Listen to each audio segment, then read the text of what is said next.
Welcome to CSN the Network Podcast. This is your host, Kayvon Cutler, with my amazing co-host, Dree Nazario Malik Hampton. How y'all doing this evening? I'm good, man. How y'all? Always the same. Blessed, black, and highly favored. Great day to pod. Good day to be here. How you feeling, brother? Oh man, blessed by the best. Definitely doing better now that I'm talking to you two. It's been an eventful evening from we had fall ball going to football practice to calling a middle school game. So it was good to see some of the little homies tonight for sure. I'm glad everybody acclimating well as far as my kids that I coached or kids that played in my league that started middle school. So it was good to see some of those kids this evening, man. It's been a while. Well, let's get right into it. First, we got college football. Who was your CSN player of the week from last week? Man, so my Malik, it was a great game. Texas A&M came back to defeat Notre Dame. I'm going to say my CSN player of the week for college football is Mario Craver. He had 7 receptions for 207 yards and 1 touchdown. So that's why I give the nod to this week. Who you got, my G? I'm going to give it to Gunnar Stockton. Um, Another good game versus Tennessee, overtime game. 21 of 31, 304 yards, 2 touchdowns, and a rushing touchdown to add on top of it. So shout out to Gunnar Stockton. He had a good game. That was a good game. I enjoyed watching it. Man, quick. I got a quick question for Malik G before you go to the next topic. I just want to know, despite the injury, like, were you surprised that Vanderbilt beat South Carolina? Uh, You said no. And you was right about that USF Miami game. They smacked them. My gosh. USF ain't good. I thought about that. I meant to call you, but yeah, you could go to the next one, Drizzy. What you got? What you got next for us? What are some of your biggest takeaways from week two? Um, just that I thought Clemson would be a little bit better, Malik. I'm not gonna lie to you. Um, and I know Dabo had some comments this week, regarding them winning the conference 8 out of the last 10 years, which is definitely respectable. And I would even say like for people that any naysayers out there that may be, in panic mode or calling for his job, like y'all got to think it's still a 12 team playoff format. As long as they win out, they still could have a very good chance of making the playoffs. The ACC is tough, and they had a tough, first game. Uh, I know it's not the ideal thing, right, to lose to Georgia Tech. That's a bad loss, I'll be honest. But that was one of the biggest takeaways that I took from was just how USF looked. They didn't look as good, Malik. Like I said, that was crazy. South Carolina lost to Vanderbilt. Thought it was crazy. Clemson lost to Georgia Tech. And honestly, I'm surprised that DJ Lagway looked the way he did, Malik. I thought y'all had multiple opportunities to win that game. That last turnover he had was crucial. Some of the that first pick he had, we can't have those type of turnovers, man. It was looking like y'all had the momentum, and I hate that for him too because he's a good kid, good quarterback. I still stand by that. But yeah, those were some of my biggest takeaways. Was just the opportunities Florida had.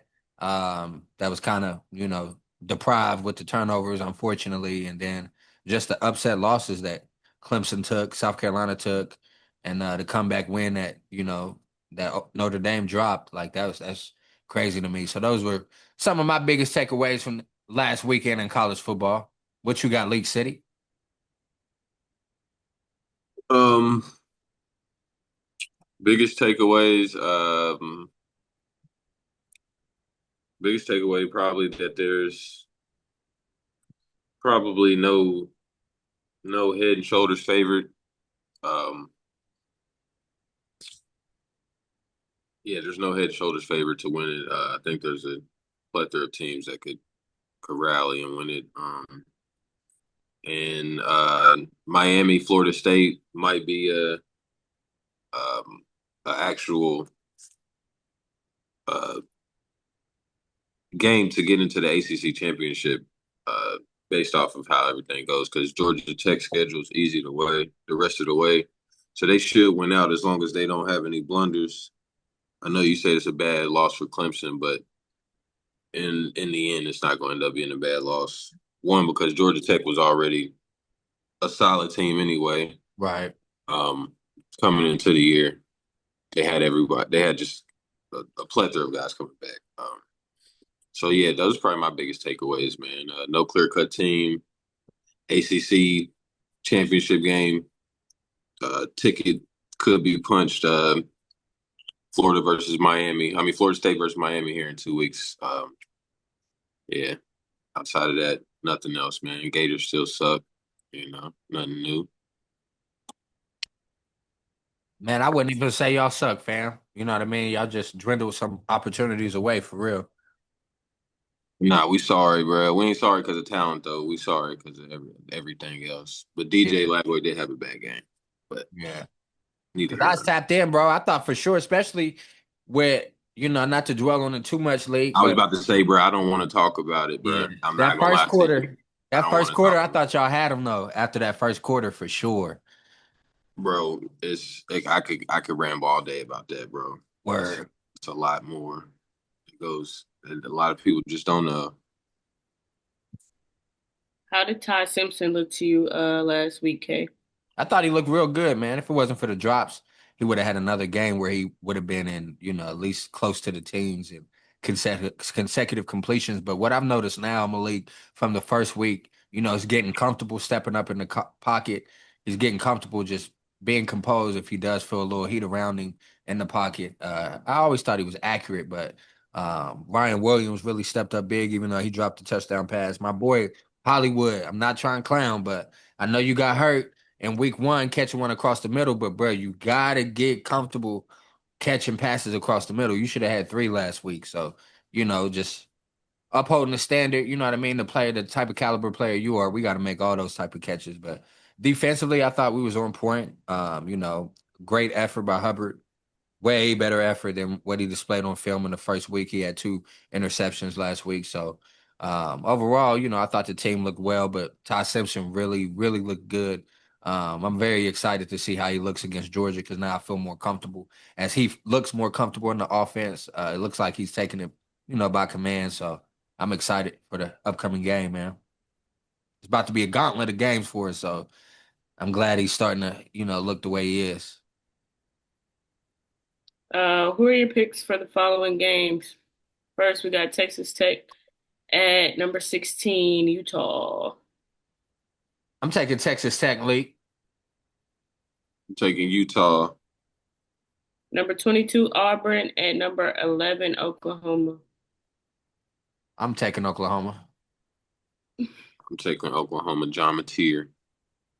Number 9, Illinois at number 19, Indiana. Taking Illinois there. I'm taking Illinois too. They played good on the road last year. Um, yeah, I'm taking Illinois. Florida at number 4, Miami. Hi. You'd be wise to put money on Miami. I don't know if they're gonna cover the spread, but they're gonna beat us, man. Yeah, I'm gonna take First, Miami in that game.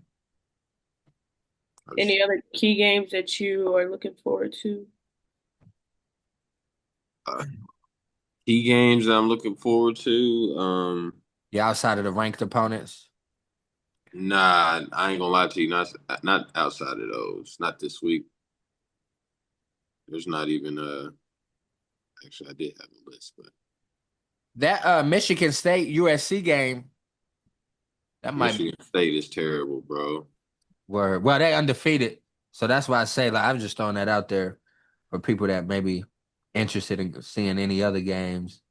I challenge you to go look at Michigan State's schedule, see who they played this year, bro.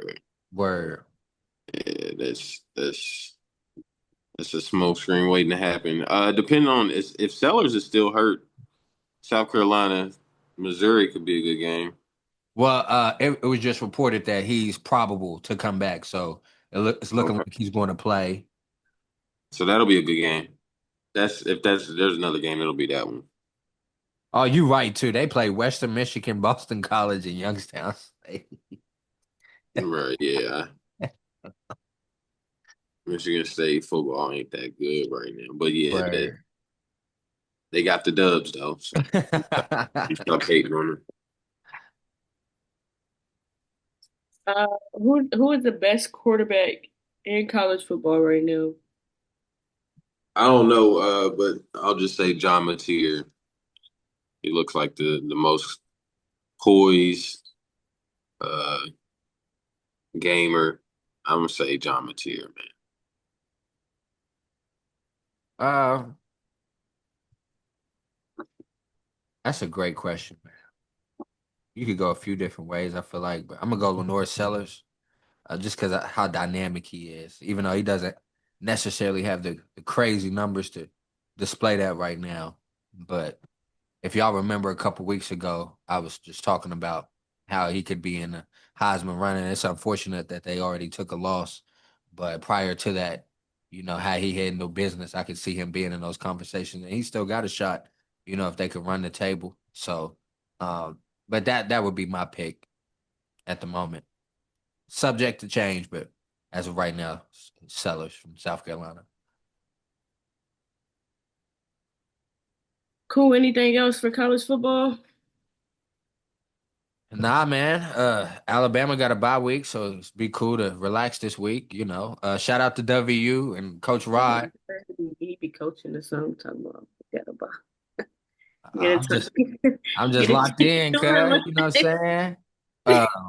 But WU beat Pitt this past weekend, so that's a great win for Coach Rod and just for WU period as the state. A lot of people was excited. W got that win, so it's been a few years since they beat Pitt, so that's what's up. Moving on to NFL football. What are some of your biggest takeaways from this past week? That maybe that win that they got Malik the Steelers. Again, I gotta call it when you are correct. That might have been a smoke screen with the Steelers that first week. I thought the offense would look a little better than what they did, right? Uh, also, in the NFL, the Chiefs, man, the Chiefs, they had opportunities, but it's really looking like they need some more weapons, man. They're gonna have to do something. Russell Wilson played great. He silenced the naysayers. Um, And then Jacob Browning. If you would have told me that Jamar Chase would have, had 11 catches for over 150 yards and a touchdown, I would have, you know, tipped my hat to Joe Burrow. I'm like, okay, Joe Burrow threw for like 400 yards. So to see that it was Jacob Browning that did that should give Bengals fans, solace that maybe he could kind of, right the ship over these next few months that Joe Burrow is going to be out and hopefully be above 500. They got 11 games that I projected that he might be sitting out, during that time span. So I think if he could go 6-5, Malik, with them already having that 2-0 cushion, they could be straight once he comes back. But regardless, that's a tough division. It's gonna be tough to do that. But those were some of my biggest takeaways from this past weekend. And shout out to Mac Jones, man. We talked about it last week, Leak, in regards to him holding it down with Brock Purdy being out. So yeah, I feel like he had a solid performance, man. So shout out to Mac Jones, man. What you got though, Leak? What were some of your biggest takeaways? Just that the Chiefs might be in trouble, man. That's really all I got for this week. Um, yeah, the Chiefs just might be in trouble. Uh, and that's rare air. Um, Also after that, no, nothing. The usual suspects. The Ravens look good. The Packers look good. Uh, Eagles still tush pushing. So the usual suspects are usual suspects, man. But the Chiefs are the biggest story right now for sure. They go on three is dark time.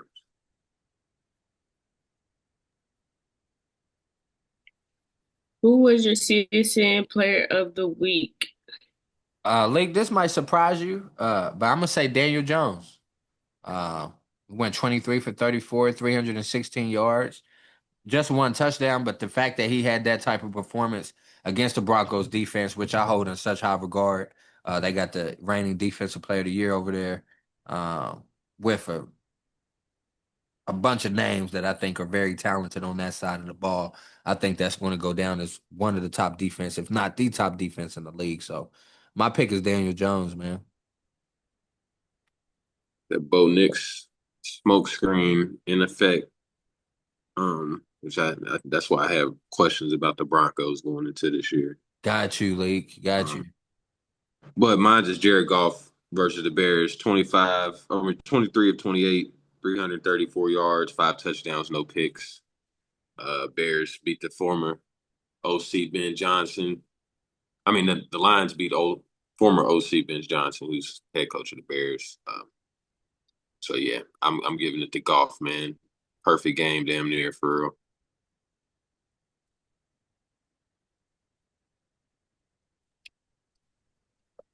Who is your top five teams for our CSN top five power ranking? For me, I'll go not really any order, but I'll go Eagles, Packers, Chargers, Ravens, and the Rams.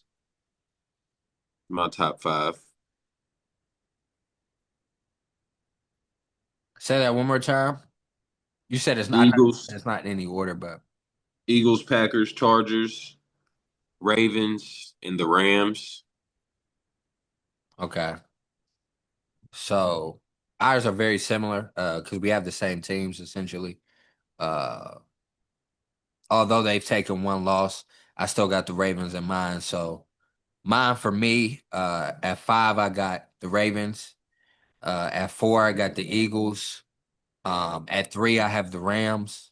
At two, I have the Chargers. And at one, I have the Packers. Those are my top five CSN power rankings. For our listeners, we're going Chargers to look real good. say it again.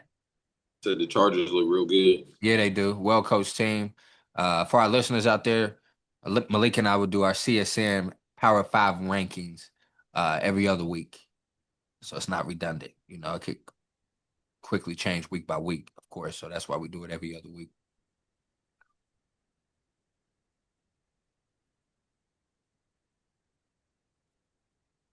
Did Shador Sanders make a mistake not wanting to be drafted by the Ravens?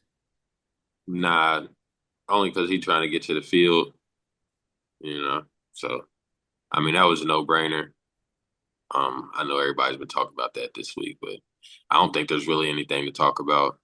Uh, the Eagles got Jalen Hurts, young in the middle of his contract. Ravens got Lamar Jackson, young in the middle of his contract.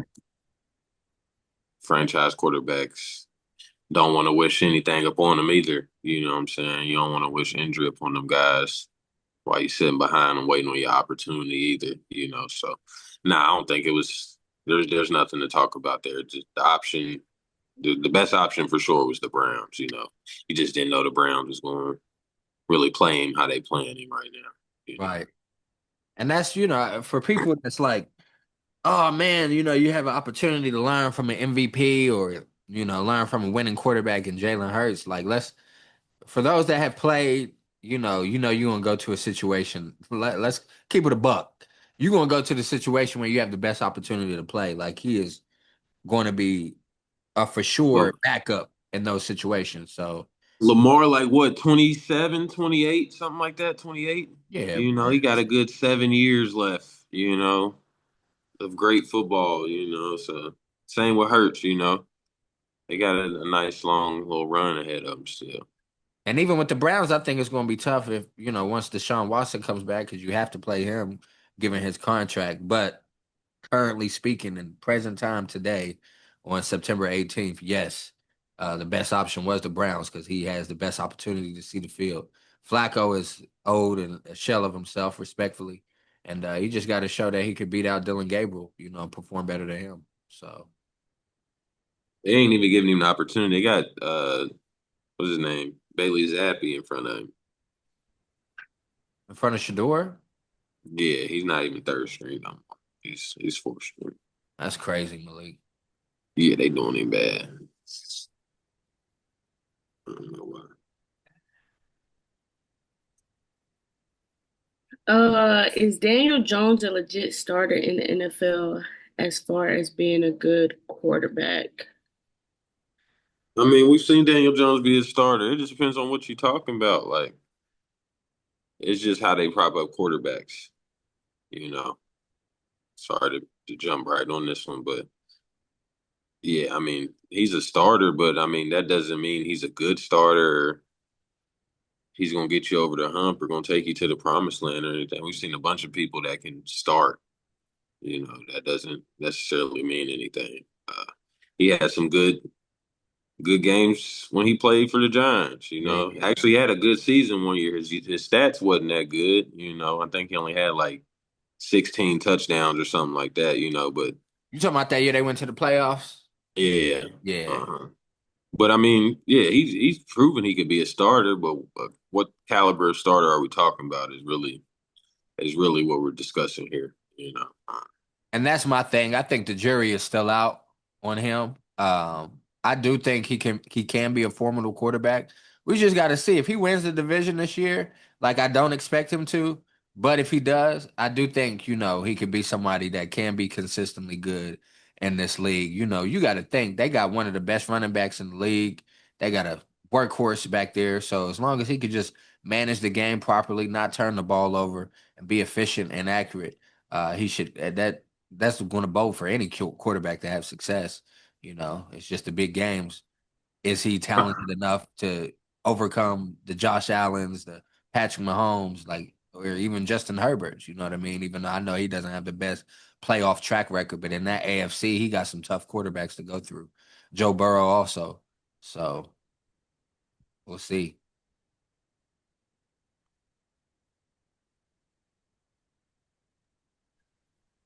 Did Jalen Hurts' performance last Sunday show he's not a top five QB? I believe so, Malik. And that's my guy. You know what I'm saying? I think it shows that he doesn't have to always perform like I know. Before somebody misconstrues what I'm saying, I do think he's a top 10 quarterback. Don't get me twisted, but top five, nah, I don't think that's somebody that um I feel like I can name five quarterbacks that are easy, definitely four, but don't get me twisted. Don't get it twisted. I definitely think he has great intangibles, great leader, you know what I mean? Still a great arm, just not a top five quarterback in my opinion. What you think, Lee? Yeah, I mean, I got him in my top five, but like I said, it's not necessarily due to just his talent, you know what I'm saying, or necessarily his all of it being his gameplay. He just wins football games, you know what I'm saying? He Yeah. steps up when they need him to step up, just about every time. So you can't really knock him because he always there when they need him to step up. But yeah, man, it I think it showed it because Jalen Hurts is just still having trouble with certain coverages. You know what I'm saying? And the Eagles, they just got such a good team where they can cover that up by running the ball and playing ball control. And just keeping the chains moving. You know, so yeah, I think I don't want to say he ain't top five. I'm still keeping him right now in my top five, but I mean, I think talent wise, I think you'd be hard pressed to argue he's a better quarterback than five other guys. So yeah, I think it solidified it, but I'm not taking him out my top five, Drizzy. You muted. My bad, my bad, my bad. Should Baker Mayfield be widely considered as a top 10 QB? I think so. I I think think he so can too. now. I mean, Yeah. I understand the arguments, but you can argue whether he is or not. But yeah, I think he's firmly in the top 10 now. He's in my top 10. Mine too, especially based off the numbers he posted last year. Like I said, throwing for over 4,500 yards and having 41 passing touchdowns. If he even repeats anything where he throws for over 4,000 yards and 30 plus touchdowns, I think it's even more stamped this year, which I think he will. Leading two comeback victories like he has these past 2 weeks just shows that he's a good, good leader, good quarterback, and he displayed that in college. So I'm glad he really found a home where he could really show his talents.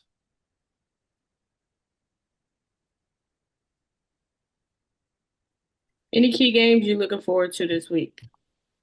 My Niners and the Cardinals, because it's a division game and we both undefeated.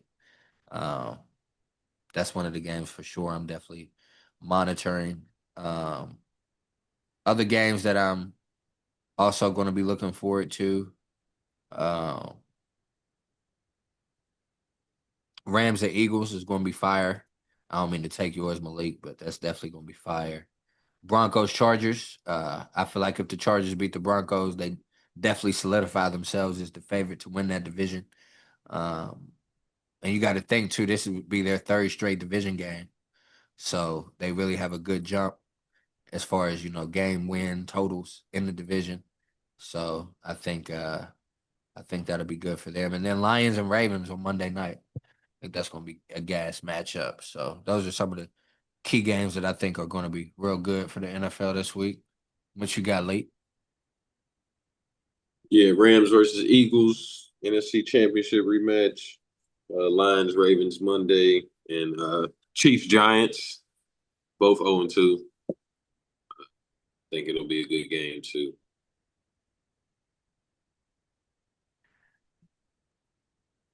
Cool, cool. Anything else for the NFL? Man, that to Malik's point, that Giants Chiefs game, both teams are desperate. They don't want to be 0-3. So that is going to be a good game. Right. So for sure. Dabo might be on the hot seat if he goes down 0-3.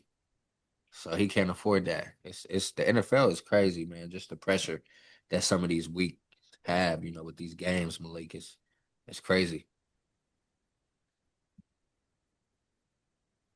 Cool, cool, cool.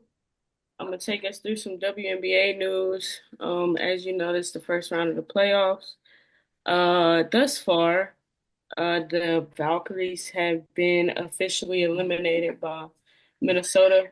Um, we have a couple teams in their game threes currently. Who we got? The Aces will play the Storm tonight for the first round, I guess, matchup to advance to the second round, which would be the semifinals. And then the Fever and Dream are playing today, where currently the Dream is up 80-75 in the fourth quarter.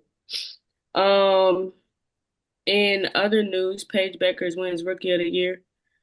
She joins a great group of UConn players such as Diana Taurasi, Tina Charles, Maya Moore, Brianna Stewart, Nafisa Collier, and Crystal Dangerfield, who have earned the honor of Rookie of the Year. Again, Collier went to UConn. I didn't yeah. know Collier went to UConn. Her and Brianna were on the same team.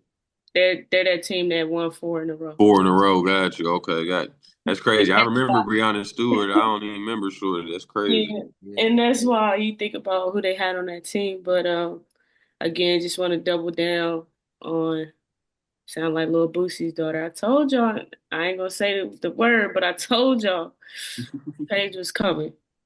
And she here, and I think she'll be a force to reckon with for the duration of her career. God willing. Also Yeah, in shout out to W. Paige winning Rookie of the Year, man. Also in WNBA news, the Valkyries Nakasi, Natalie Nakasi wins Coach of the Year. The first year coach led the Valkyries to a 23-21 record. Nakasi received 53 out of the 72 votes, with the Dream head coach Carl receiving 15 votes, Becky Hammond from the Aces, and the Minnesota Lynx Cheryl Reeve both receiving 2 votes each. I think Atlanta Dream coach had a strong case because they only won 4 games last year, to being the number 3 team in the league. Before the playoffs started. So, shout out to Nakasi though, Coach Nakasi. As this was their inaugural season, and they went above 50%. So shout out to her. I will say though, like I don't know what the WNBA on right now. I'll say that for later. Anyway, um, lastly, Asia Wilson and Alani Smith win co-defensive player of the year. Um, this is Go ahead. No, no, no. Go ahead. This is Asia's third time winning the award. Who she is now tied with Cheryl Swoops. And this is the first time that the award has been given to more than one person. I think this is sparking a little bit of controversy and conversation, as Asia was clearly the league's best defender from a statistical category, and Alana Smith is her team. The team, Minnesota is the number 1 team defense in the league. So even when they wrote the article on ESPN, and I was trying to find like the comparison, I saw it on Instagram, but I forgot to like it. Um, it didn't compare. Like Asia, she leads the league in blocks at 2.3 a game. She's third. They said she was third in defensive rebounds, but she wasn't. She was number 1 in defensive rebounds, and then fourth in steals overall in the league. And again, when you look at the article, all it says from Smith is Minnesota's stats. So Minnesota is the number 1 defensive team in the league. And I think from a statistical category, Elena might have been in the top 5, from a rebounds and blocks perspective. But again, it just really wasn't a comparison. So just to give you a note again on because I think they know, because even they won't compare the stats at all, right? But they both received 29 votes each. So the article reads, Wilson led the league with 2.3 blocks a game, was third in with 7.9 defensive rebounds, which again, I don't think that was right because unless they're, because on the other side, it has her at like when you go to the stats, it has her at 10 point something. And then it says finished fourth with 1.6 steals. And then it says the Lynx led the NBA with 97.5 points per 100 possessions. Smith was second in combined steals and blocks with 135, and third in average blocks with 1.9, and total blocks with 80. That's how they did her stats versus Asia's. Like, to me, that's very telling, and it doesn't make sense. Well, they probably regard her as the best defender on the best defensive team, and as far as record, they were the best team in the league as far as the record. So they probably like we got to acknowledge what they did, some way. So Why for individual award? I know, yeah, that's why I'm like, It's an individual award, and you're talking yeah, about the team defense, and that's still debatable too, because Nafisa was all her teammate won Defensive Player of the Year, I think last year, and could arguably be in the conversation again this year. So, uh, or even to me, if you was gonna give it to 2 people, I might have said, you know, I don't know, maybe Jonquel Jones because she's right there with Asia as far as rebounds. I don't know, but again, New York isn't doing that well. So somebody was like they trying to prepare us to give 2 MVPs also between Asia and the FISA, but they don't announce the MVP until Sunday, which I think they're probably trying to. I don't know. I don't know if they they better voted not do already. co-MVPs, man. I don't know. But yeah, that's all I got for the WNBA. The WNBA, it's playoff time. It's good stuff going on right now. We about to have playoff baseball, it's playoff basketball, NFL, college football going. It's the best time of the year, y'all. Yep, yep. So next we got our CSN overreaction segment. Um Again, these are true false questions. I need true false answers. The Chargers will be the number one seed in the AFC this year. False. False. The Lions are still Super Bowl contenders. False. Uh, true. Paige Becker should be considered MVP candidate. False. False. Jonathan Kuminga should sign his offer sheet with the Warriors. I'm gonna say true. I get his angle, Malik, but like, bro, they got the team option on you. Like, you can't force your way out. Like, you have to sign. Like, so yes, I get you want more money, but like, bro, you kind of messing around. You about to mess up your money. So Yeah. Same. He needs a surgery. The Pat Bev and Trey Young situation shows their levels on the NBA. absolutely, That situation's stupid, so but yeah. stupid. Yeah, like, Yes. and I got mad love and respect for Pat Bev. Let me throw that out there. I get him saying what he said, Malik, because he wasn't targeting Trey Young per se, but he kind of went he kind of went left with saying, "Bruh he can't speak to her." Oh shoot, he ain't won enough. Like, bruh, you better check his numbers, bruh. Like, come on, let's cut that Trey out. Young is a top five PG.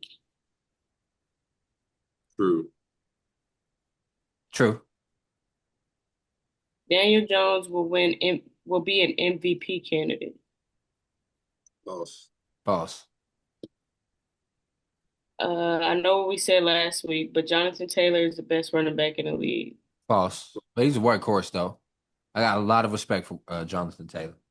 I know Malik does too.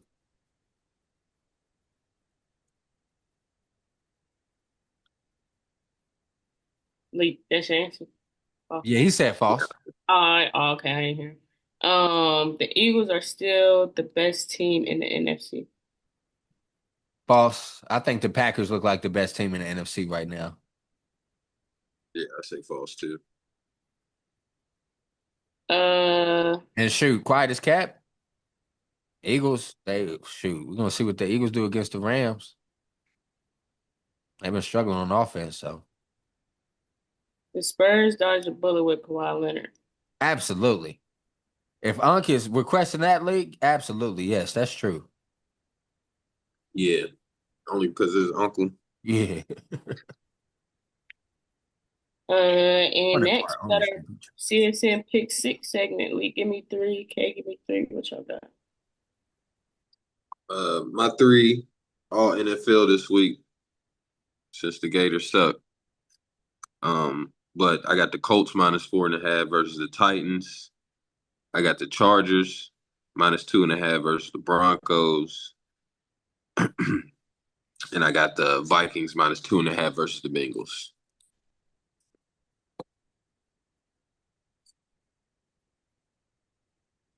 So I got Miami against Florida. I'm taking Miami. And I'm doing college football.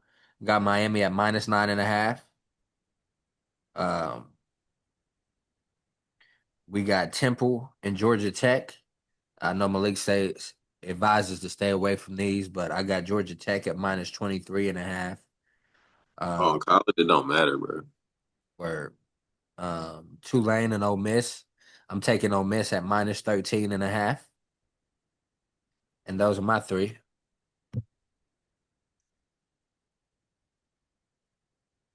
Those are my three for the pick six segment. What you got next for us, Ganger? That's it, brother. No way. That is it. Man, we flew through. Jeez. Um, hey man, real quick, because I just want to talk to our listeners out there, man. Somebody I really respect out here is Dame Dash, and I know he getting a lot of flack right now. I just want our listeners to know, like, I respect and appreciate the message of not wanting to work for anybody, but please don't be out here trying to adapt that ideology that, the older I get, Malik, the more I come to my senses. Like, that's wasn't a proper thing to say. And what I mean by that is he said if you have a boss, that's like calling another man daddy. Like, and that's not the case, unless you're the CEO or the COO, everybody has a boss, regardless of where you are in management. You know what I'm saying? So I just want people to have that mindset, like, excuse me, people to not have that mindset, like, oh man, I can't work for anybody. Oh man, if I have a boss, I'm calling him daddy. Like that's a poor mindset to have. You know what I mean? Of course, you want to be a leader, you want to be in position to lead, absolutely. But I just don't want people to think like, oh, just because I'm working this job and I have a boss, like I'm not wavy or I don't have a great place in this world because of my position. Like, nah. There's been a lot of stuff he's said that it's good advice, but then other stuff like I just feel like he kind of contradicting himself and being a hypocrite. So I just wanted to throw that out there because again, I hate the message behind that. And there's so many youngins, y'all, that don't want to work, that don't want to work any job. We all know people personally that just don't want to get out here and get jobs. They still want to do what they do. We're not going to speak on it on the air, but I just wanted to throw that out there to our listeners, man.